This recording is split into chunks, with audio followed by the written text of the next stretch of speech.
Next topic है Wilson's disease हेपेटोलेंटिकुलर degeneration. ठीक है, इसका इन्होंने केस प्रेजेंट किया है कि 10 ईयर ओल्ड बॉय है, present with difficulty in speech. ठीक है, बच्चे को स्पीच डिफ़िकल्टी है, एबनॉर्मल पोस्चरिंग, और वो स्कूल में उसकी परफॉर्मेंस डिटोरिएट हो रही है। फर्दर इन्वेस्टिगेशन की गई तो उनमें हमें स्लिट लैम्प एग्जामिनेशन पे जो आई की जाती है उस पर हमें केसर फ्लैशर रिंग्स मिल रही।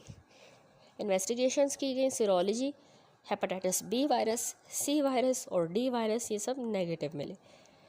तो ये टिपिकल केस है, स्पेशली जो केसर फ्लैशर रिंग हमें मिल रही है ये विल्सन डिजीज़ को इंडिकेट करती है। हेपेटोलेंटिकुलर डीजेनरेशन भी कहा जाता है। एक्चुअली ये Wilson disease autosomal recessive disorder है, याद रखें, कॉपर मेटाबॉलिज्म का, जो 1:30,000 लाइव बर्थ में होता है। ठीक है, अब इसमें है क्या, डिफेक्टिव जीन होता है जो क्रोमोसोम नंबर 13 पे वो ATP7B को इनकोड करता है। ये जीन ATP7B को, और ये ATP7B हमारे बिलियरी कॉपर एक्सक्रीशन के लिए ज़रूरी है, बाइल में कॉपर को एक्सक्रीट करती है, तो उसका ये जीन डिफेक्टिव है।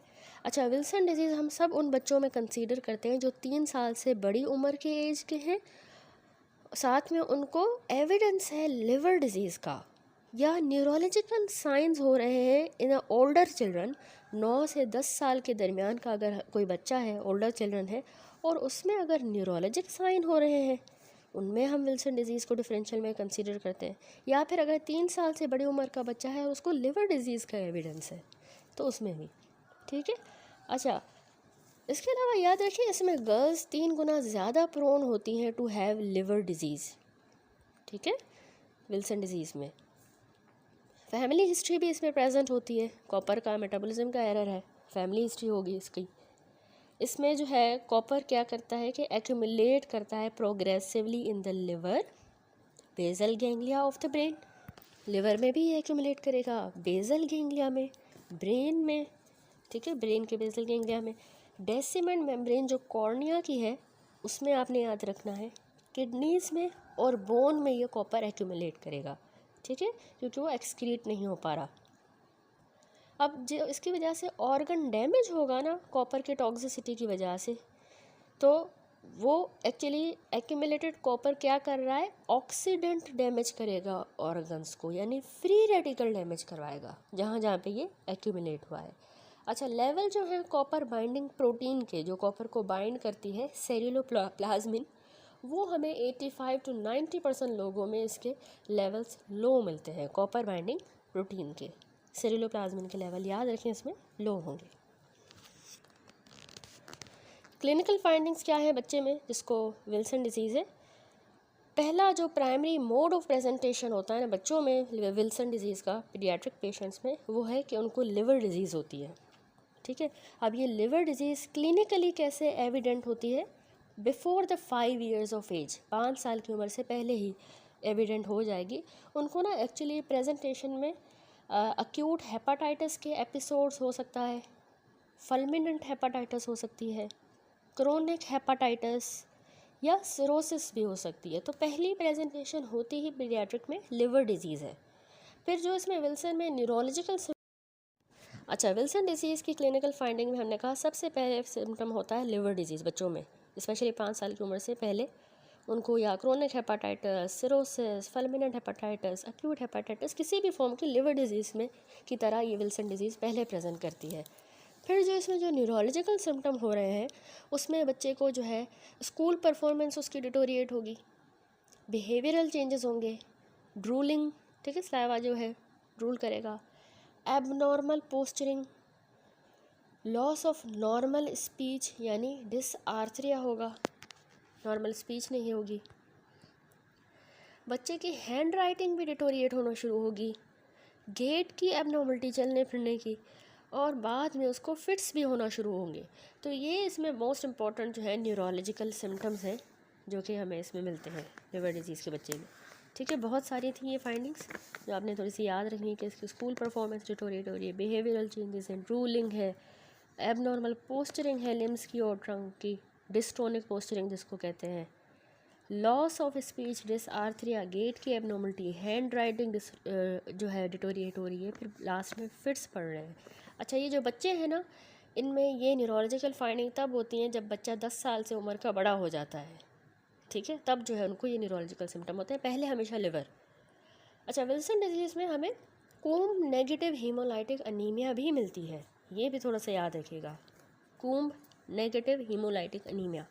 और इनकी रीनल इन्वॉल्वमेंट में यूजुअली फैनकोनी लाइक सिंड्रोम मिलता है हमें इनमें, ठीक है, Fanconi like syndrome renal involvement की वजह से। और क्योंकि इनकी डेसिमेंट मेम्ब्रेन भी इन्वॉल्व हो गई आँखों में, तो कॉर्नियल डिपोजिशन हुई है, कॉर्निया में कॉपर डिपॉजिट हुआ है, लेकिन कॉर्निया की भी डेसिमेंट मेम्ब्रेन में, ठीक है। डायग्नोस कैसे करें कि भाई बच्चे को विल्सन डिजीज़ है, कैसे पता लगेगा? सबसे पहले तो केसर फ्लेशर रिंग्स, ये इसमें पैथोग्नोमिक होती हैं, जब प्रेजेंट होंगी तो ये हमें स्लिट लैंप एग्जामिनेशन से ब्राउन बैंड नज़र आता है आयरिस के और कॉर्निया के जंक्शन पे, स्लिट लैंप है आंखों में, बच्चे के में नज़र आएगा। केसर फ्लेशर रिंग जो है ना वो 50% में एब्सेंट होती है इन द यंग पेशेंट, यानी या बच्चा यंग है, मैंने कहा ना 10 साल के बाद जो है, अच्छा जिस तरह न्यूरोलॉजिकल सिम्टम 10 साल के बाद आ रहे थे, लेकिन लिवर वाले सिम्टम पहले आते हैं जब बच्चा छोटा होता है। तो 50% लोगों में हमें केसर फ्लेशर रिंग नहीं भी मिलती यंग बच्चों में जिनको लिवर डिजीज़ है, लेकिन जिनको न्यूरोलॉजिकल सिम्टम है उनमें 90% में ये होगी केसर फ्लेशर रिंग, न्यूरोलॉजिकल वाले सिम्टम वाले बच्चों में होगी। ठीक हो गया। इसके अलावा डायग्नोसिस में, अच्छा इसके अलावा डायग्नोसिस हम कैसे करते हैं, सेरुलोप्लाज्मिन लेवल यूजुअली हमें लो मिलते हैं, हमने देखा कि लेस दैन 20 मिलीग्राम पर डेसीलीटर लो सेरुलोप्लाज्मिन लेवल। अगर हमें ज़्यादा मिलता है 30 मिलीग्राम पर डेसीलीटर से ज़्यादा सेरुलोप्लाज्मिन का लेवल है, तो इसका मतलब है इस बच्चे को विल्सन डिजीज़ नहीं है, ठीक है। 20 से लो होना चाहिए तभी विल्सन डिजीज़ होगी, तो इसके लेवल करवाए जाएंगे। एलिवेटेड यूरिनरी कॉपर एक्सक्रीशन, लेकिन यूरिन में कॉपर हमें ज़्यादा मिलेगा, मोर देन 100 मिलीग्राम पर 24 आवर। पेनिसिलामीन चैलेंज टेस्ट किया जाता है, एक्चुअली हम पेनिसिलामीन ओरली देते हैं 500 मिलीग्राम, और फिर सेम डोज हम 12 घंटों के बाद रिपीट करते हैं। तो during the 24 hour urine collection, अगर यूरिन में कॉपर जो है वो मोर देन 1000 मिलीग्राम पर 24 आवर आया है, तो इसको हम डायग्नोस्टिक कंसीडर करते हैं फॉर विल्सन डिजीज़, कि यूरिन में हमें 1000 से अगर ज़्यादा मिले तो एलिवेटेड कॉपर है, उसका मतलब है पेशेंट को विल्सन डिजीज़ है। तो ये पेनिसिलामीन चैलेंज टेस्ट कहलाता है, ठीक है।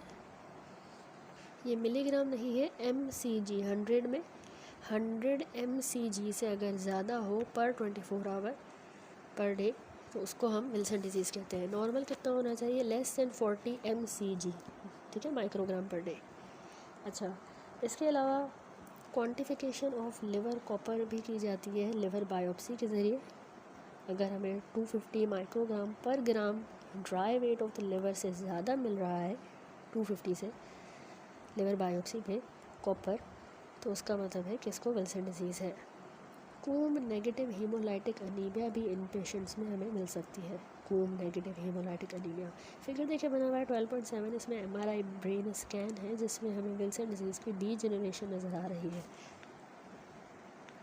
विल्सन डिजीज़ में डीजेनरेशन जो है ये कॉपर के लेवल जो है ब्रेन में जो एक्यूमुलेट हुए हैं, तो ये ऑक्सीडेफी जो है डैमेज कर देते हैं ब्रेन को, तो उसमें पेशेंट को जो है बेसल गैंग्लिया में स्पेशली डिपॉजिट हुआ है, तो उसमें ट्रेमर, डिस्काइनीज, रिजिडिटी, ये साइन एंड सिम्टम होते हैं, ठीक है। फ्री रेडिकल डैमेज होता है। अच्छा, इसके अलावा कॉम्प्लिकेशंस में आए विल्सन डिजीज़ आगे क्या करवा सकता है, कॉपर ज़्यादा एक्यूमुलेट हुआ है तो वो प्रोग्रेसिव लिवर डिजीज़ करवाएगा, पोस्ट नेक्रोटिक सिरोसिस करवा सकता है, हेपेटिक कोमा हो सकती है, प्रोग्रेसिव न्यूरोलॉजिकल डीजेनरेशन हो जाएगी, बढ़ती जाएगी, अनट्रीटेड पेशेंट में डेथ हो सकती है। अक्यूट हीमोलाइटिक डिजीज़ में result in acute renal failure and profound jaundice, यानी फुलमिनेंट हेपेटाइटिस हो सकती है, क्योंकि इसमें अक्यूट हीमोलाइटिक डिजीज़ हो रही है, RBC टूट रहे हैं, तो रीनल फेलियर भी हो सकता है अक्यूट, और फुलमिनेंट हेपेटिक फेलियर भी इसकी कॉम्प्लिकेशन है। मैनेज कैसे करें विल्सन डिजीज़ को, बच्चे को वो फूड जो कॉपर, जिनमें कॉपर कंटेंट हाई होता है, जैसे chocolates, nuts, dry fruit, mushrooms ये नहीं देने, अवॉइड करने हैं। पूरी ज़िंदगी इनको चिलेटिंग एजेंट देना होता है, विटामिन डी, पेनिसिलिन, ठीक है, डी पेनिसिलिन देना होता है। इसका डोज है 20 मिलीग्राम पर केजी पर डे, ये लाइफ लॉन्ग रहेगा। इसके अलावा एक और कॉपर चिलेटिंग एजेंट होता है ट्राइएंटीन।